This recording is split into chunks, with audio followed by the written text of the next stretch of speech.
अस्सलाम वालेकुम व्यूअर्स, कैसे हैं हम सब लोग। उम्मीद करती हूँ आप लोग खैरियत से होंगे। व्यूअर्स, आज मैं आपके सामने जो है वो दो वीडियोस लेकर आई हूँ। एक तो मेरी बहुत ही यूनिक रिसर्च है, जिसके बारे में मैंने एक रील भी शेयर की थी आपसे कल, और एक जो है वो मेरी स्टडी है। तो सबसे पहले मैं अपनी स्टडी शेयर करूँगी और उसके बाद अपनी रिसर्च शेयर करूँगी, क्योंकि जो स्पेशल चीज़ें होती हैं ना वो एंड में शेयर होती हैं। तो आज मैं आपके सामने ड्रीम से रिलेटेड कुछ चीज़ें लेकर आई हूँ। व्यूअर्स, जैसे कि मैंने पहले भी ना कुछ दिन पहले ड्रीम्स के बारे में वीडियो बनाई थी और मैंने आपको कुछ ड्रीम्स से रिलेटेड चीज़ें बताई थी। तो आज मैं जो है दो चीज़ों का ज़िक्र करूँगी कि अगर वो ख्वाब में दिखाई दे तो उनके क्या मीनिंग्स हो सकते हैं। तो सबसे पहले जो चीज़ है वो है स्नेक, सांप का इमेज, यानी सांप की अगर किसी को सांप दिखते हैं ख्वाब में, तो नाज़रीन सांप का जो इमेज है ना, सांप का जो सिंबल है ना, वो बहुत सिंबॉलिक है। इसका ताल्लुक जो है वो ट्रांसफॉर्मेशन के साथ है और चेंज के साथ है। अगर हम जो है वो एस्ट्रोलॉजी के पॉइंट ऑफ व्यू से भी इसको देखें ना, तो नागास का जो लिया गया है ना सब्जेक्ट वैदिक एस्ट्रोलॉजी में, वो विजडम के साथ कनेक्ट किया गया है, चेंज के साथ, ट्रांसफॉर्मेशन के साथ कनेक्ट किया गया है।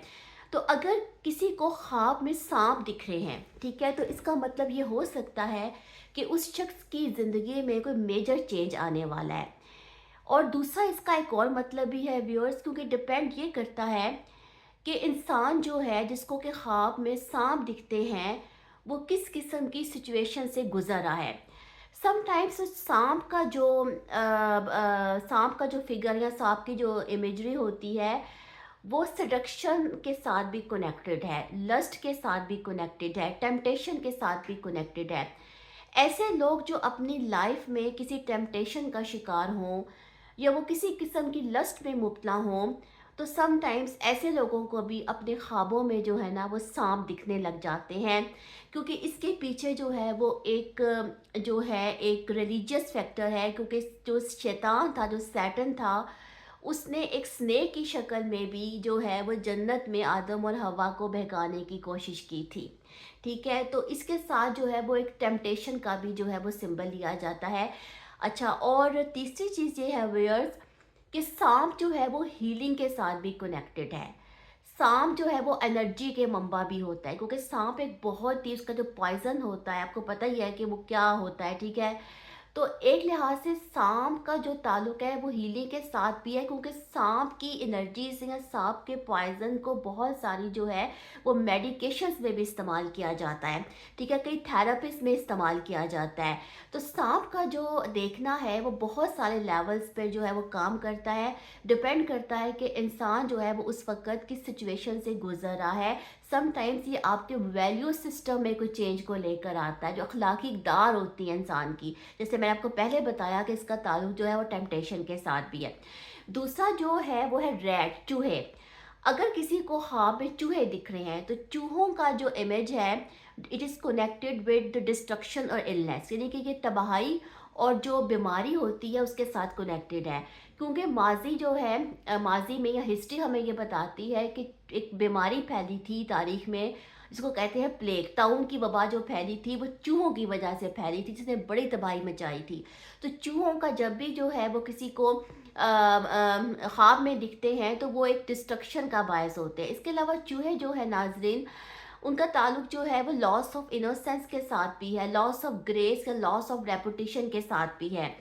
अच्छा, इसके पीछे भी एक कहानी है, जो बच्चों की कहानी है व्यूअर, जिसको कि ना एक पाइड पाइपर के नाम से बड़ी मशहूर है वो कहानी। मे बी बच्चों की बुक्स में, जो स्टोरी बुक्स होती हैं, उसमें ये कहानी हो। क्योंकि मैंने इसको ना स्टडी किया जब मैं ड्रीम्स के बारे में पढ़ी थी, इसलिए मैं आपके साथ शेयर कर रही हूँ। कि होता ये है कि एक शहर होता है हिमालयन के नाम से। तो वहाँ पे ना एक वबा फूट पड़ती है, जैसे कि प्लेग, ठीक है, प्लेग जैसी। और वहाँ के लोग बहुत परेशान होते हैं, क्योंकि वहाँ चूहे बहुत ज़्यादा आ जाते हैं। तो जो अथॉरिटीज़ होती हैं वो ये अनाउंसमेंट करती हैं कि जो शख्स चूहों से शहर को निजात देगा, तो हम उसको रिवार्ड देंगे। तो एक शख्स होता है और वो एक अननोन होता है, यानी कि वो उस शहर का रहने वाला नहीं होता, और वो उस शहर में दाखिल होता है, और उसके पास एक बड़ा सा म्यूज़िकल इंस्ट्रूमेंट होता है। वो उसको बजाता है, और उसको जब बजाता है तो सारे शहर से जो चूहे होते हैं ना वो इकट्ठे हो जाते हैं और वो उनको दरिया में गर्क कर देता है। इस तरह से उस शहर के लोगों को चूहों से निजात मिल जाती है। लेकिन होता ये है कि वो उस शख्स को रिवार्ड नहीं देते, ठीक है, यानी कि वो उसको कहते हैं कि हमारा तो अब काम हो गया, तो हमें अब रिवार्ड देने की क्या ज़रूरत है।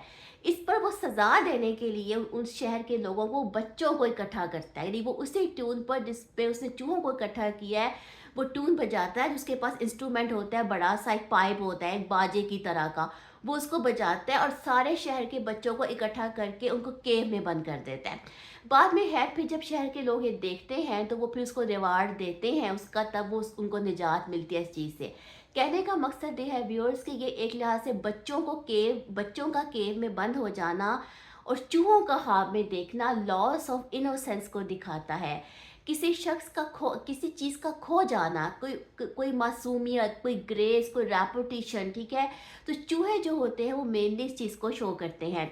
तो व्यूअर्स, उम्मीद करती हूँ कि आपको मेरी ये वीडियो भी जो है वो पसंद आई होगी, आपने इससे कुछ ना कुछ सीखा होगा। तो अब मैं जाती हूँ अपनी रिसर्च की तरफ, थोड़ी देर में हाजिर होती हूँ। बहुत शुक्रिया।